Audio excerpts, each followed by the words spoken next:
Bismillahirrahmanirrahim. Assalamualaikum warahmatullahi wabarakatuh. Halo Bapak Ibu Guru, orang tua dan para siswa di seluruh Indonesia.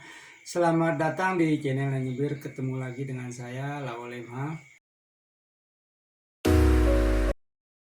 Kali ini kita akan mengupas tuntas tentang AKM atau Asesmen Kompetensi Minimum dan Survei Karakter, atau dalam skala besarnya disebut dengan Asesmen Nasional.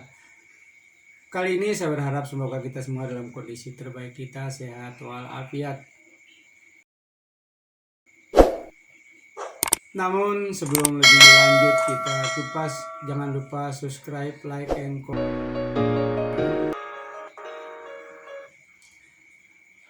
Saudara-saudara sekalian, kita mulai dari pertanyaan besar, apa sesungguhnya AKM? AKM itu berawal dari kebijakan Mendikbud dengan penghapusan ujian nasional dan digantikan dengan asesmen kompetensi minimum dan survei karakter.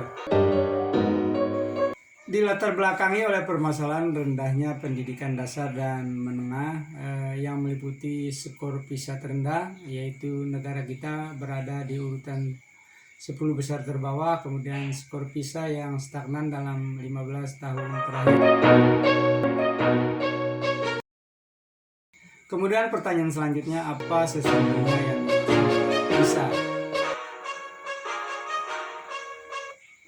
PISA atau Program for International Student Assessment adalah suatu studi internasional di bidang pendidikan yang diselenggarakan oleh OECD, yaitu Organisasi Internasional Bidang Kerjasama dan Pembangunan Ekonomi. PISA bertujuan untuk mendorong negara-negara saling belajar satu sama lain mengenai sistem pendidikan sehingga mampu membangun persekolahan lebih baik dan inklusif di masyarakat mereka.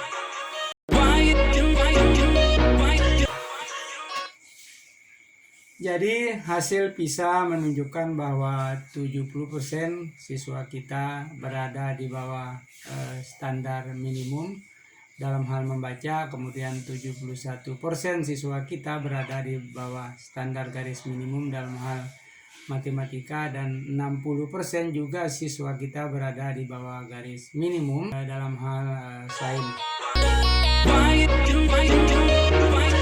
Di samping OECD memberikan hasil dalam hal membaca, matematika, dan sains, OECD juga memberikan angka skor tentang membaca, berhitung, dan sains. Maka OECD juga memberikan angka 41% siswa kita masih mengalami perundungan di sekolah.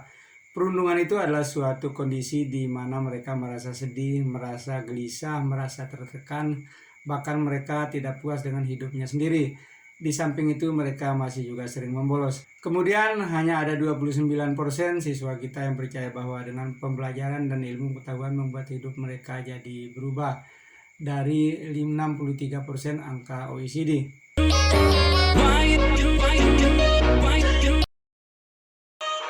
Kemudian setelah kita paham sesungguhnya bagaimana latar belakang diadakan AKM, apa itu PISA dan apa OECD, pertanyaan kemudian adalah apa sesungguhnya yang dimaksud dengan AKM tersebut. AKM atau Asesmen Kompetensi Minimum atau Asesmen Nasional dalam skala besarnya 2021 adalah pemetaan mutu pendidikan pada seluruh sekolah, madrasah, dan program kesetaraan pada jenjang pendidikan dasar dan menengah pada konten kurikulum yang sangat minimum, yaitu kemampuan atau keterampilan dasar baik dalam hal literasi dan numerasi, yaitu kemampuan bernalar tentang teks dan angka.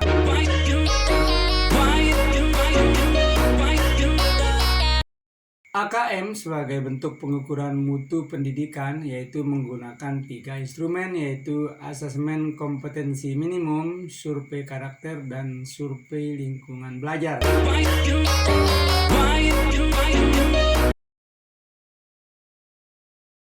Penjelasan mengenai 3 model instrumen tersebut meliputi AKM, survei karakter, dan survei lingkungan belajar. Kita mulai dari AKM. AKM itu mengukur literasi, membaca, dan numerasi sebagai hasil belajar kognitif. Kemudian survei karakter mengukur sikap, kebiasaan, nilai-nilai, value, sebagai hasil belajar non-kognitifnya. Kemudian survei lingkungan belajar mengukur kualitas pembelajaran dan iklim sekolah yang menunjang proses pembelajaran siswa.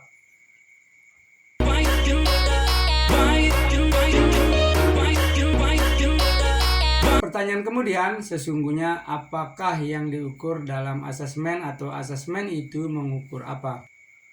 Yang diukur dalam literasi membaca adalah kemampuan untuk memahami, menggunakan, mengevaluasi, merefleksi berbagai jenis teks untuk menyelesaikan masalah, mengembangkan kapasitas individu sebagai warga Indonesia bahkan warga dunia agar dapat berkontribusi secara produktif di dalam masyarakat tempat tinggalnya. Kemudian numerasi itu mengukur kemampuan berpikir menggunakan konsep, prosedur, fakta, dan alat matematika untuk menyelesaikan masalah kehidupan sehari-hari pada berbagai jenis konteks yang relevan untuk individu sebagai warga negara Indonesia bahkan warga masyarakat dunia.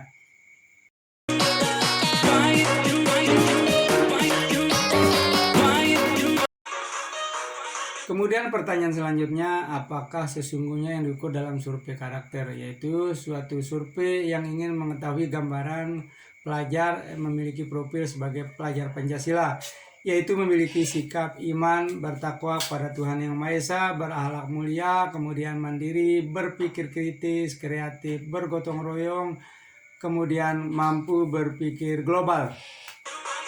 Kemudian pertanyaan besarnya adalah mengapa juga harus mengukur karakter? Kenapa harus diukur karakter? Karena pendidikan sejatinya bertujuan untuk mengembangkan potensi siswa secara utuh, di mana asesmen nasional mendorong mengembangkan sikap, nilai-nilai, value, dan perilaku.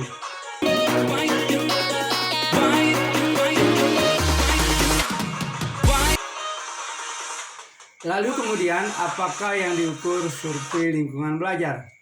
Survei lingkungan belajar akan mengukur iklim belajar dan iklim satuan pendidikan, meliputi iklim keamanan sekolah, yang meliputi keamanan dan well-being siswa, sikap dan keyakinan guru, kebijakan dan program sekolah.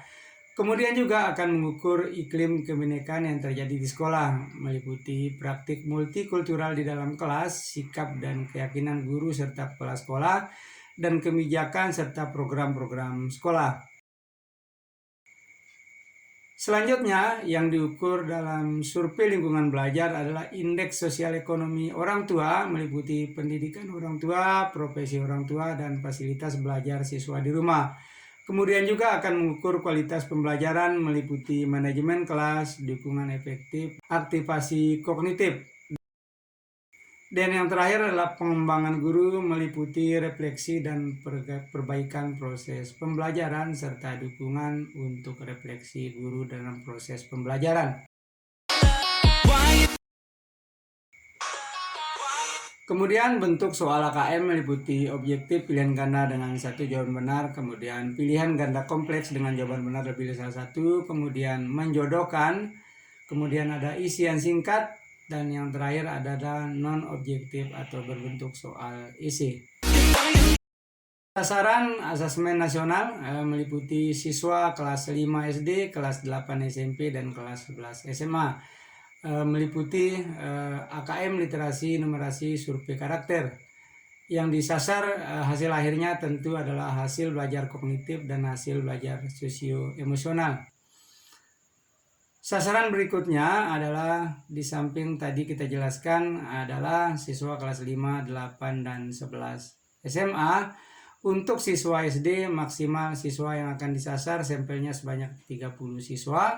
Kemudian SMP dan SMA akan dipilih secara acak sebanyak 45 siswa atau responden. Tesnya berbentuk kuesioner, murid diadministrasikan menggunakan komputer dengan kondisi terawasi di dalam ruangan. Kemudian sasaran berikutnya adalah guru. Guru yang akan diberikan berupa survei lingkungan belajar, yaitu karakteristik, input, dan proses pembelajaran yang terjadi di sekolah yang dilakukan oleh guru. Sasaran asesmen berikutnya adalah semua guru, jadi bukan sampel saja, tapi semua guru akan menjadikan responden. Untuk mengurangi beban administratif guru, maka guru akan diberi waktu selama 2 minggu untuk mengisi instrumennya. Kemudian sasaran terakhir adalah seluruh kepala sekolah, pimpinan lembaga pendidikan juga akan diberikan survei lingkungan belajar. Kemudian pelaksanaan asesmen nasional, alokasi waktunya ada 2 hari, yaitu ada hari pertama dan hari kedua.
Bapak Ibu, para guru, orang tua, dan siswa, sekali lagi saya ucapkan terima kasih sudah meluangkan waktu untuk mencermati pemahaman pencerahan yang kami berikan terkait dengan asesmen nasional dan survei karakter. Sekali lagi kita berharap semoga dengan pemberian paparan ini tentu memberi andil dalam memajukan dunia pendidikan di tempat kita, khususnya dan umumnya di negeri tercinta kita Indonesia. Dan billahi taufiq wal hidayah. Wassalamualaikum warahmatullahi wabarakatuh.